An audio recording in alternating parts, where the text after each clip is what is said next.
கோவை சர்வதேச விமான நிலையத்தில் இன்று காலை வழக்கம் போல மத்திய தொழில் பாதுகாப்பு படையினர் சோதனையில ஈடுபட்டு வந்தாங்க. அப்போது அங்கு பெங்களூர் செல்வதற்காக வந்த பெண் பயணி ஒருவர் உள்ளே வந்தபோது மெட்டல் டிடெக்டர் ஒலி எழுப்பி இருக்கிறது.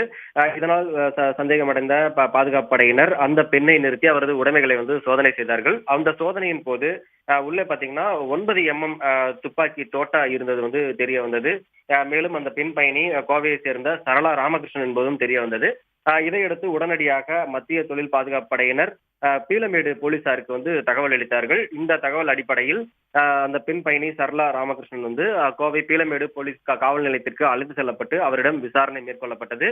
விசாரணையில் அவர் கோவையை சேர்ந்த பிரபல ராமகிருஷ்ணா அறக்கட்டளை குழும அறக்கட்டளையின் அறங்காவலரின் மனைவி என்பதும் தெரிய வந்தது. மேலும் இன்றைய தினம் அவர் பெங்களூர் செல்வதற்காக கிளம்பிய போது தவறுதலாக துப்பாக்கி தோட்டா இந்த பையில் இருந்தது கண்டுபிடிக்கப்பட்டது.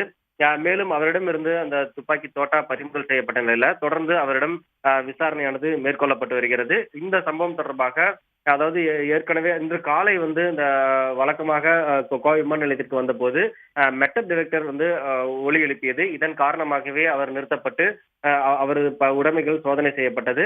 இந்த அடிப்படையிலேயே தற்போது இந்த துப்பாக்கி தோட்டா பறிமுதல் செய்யப்பட்டு கோவை பீளமேடு போலீசார் விசாரணை மேற்கொண்டு வருகிறார்கள்.